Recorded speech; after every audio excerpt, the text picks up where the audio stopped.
বন্ধুরা, বিশেষ আপডেট। ভারত বনাম সাউথ আফ্রিকা প্রথম টেস্ট ম্যাচের দ্বিতীয় দিনের শেষে সম্পূর্ণ হাইলাইট বলছি এই ভিডিওতে।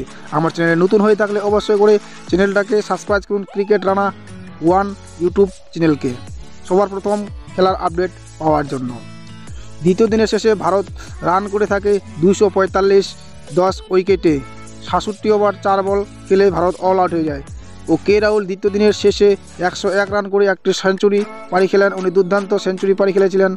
137 বলে 14টি 4টি 6 মেরেছিলেন। 73 স্ট্রাইক রেটে খেলেছেন। এই দুর্দান্ত এই কে রাহুলের সেঞ্চুরির মাধ্যমে ভারত 245 রান করতে পারে সাউথ আফ্রিকার বিপক্ষে।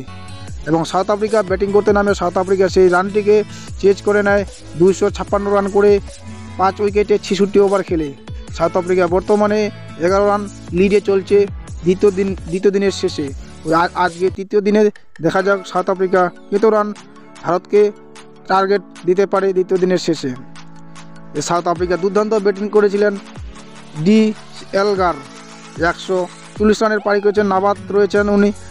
আজকে তৃতীয় দিন কীভাবে খেলে ওনার দেখার ভারতের বিপক্ষে একটি বট গাছের মতন দাঁড়িয়ে রয়েছে। ওনাকে আউট করতে পারেনি ভারতের কোনো বোলার। 140 রানের নাবাদ রয়েছে 211 বল খেলে। 23টি 4 মেরেছেন উনি। এবং টিবি জর্জি 28 রানের পাড়ি খেলেছেন সাউথ আফ্রিকার। এবং ডেভিড ব্যাডিংগ্রাম 26 রানের পাড়ি খেলেছেন। 87 বলে 60টি 4, 2টি 6 মেরেছেন। এই দুর্দান্ত সাউথ আফ্রিকার ব্যাটিং লাইনের মাধ্যমে ভারতের বিপক্ষে 11 রান লিড দিয়েছে দ্বিতীয় দিনের শেষে। ও ভারতের বোলার জসপ্রীত বুমরা 2 উইকেট নিয়েছেন। Mohammad Siraj 2 wicket, প্রাসাদিত Krishna 1 wicket, Shardul Thakur wicket পায়নি ও রবিচন্দ্রন অশ্বিন উইকেট পায়নি।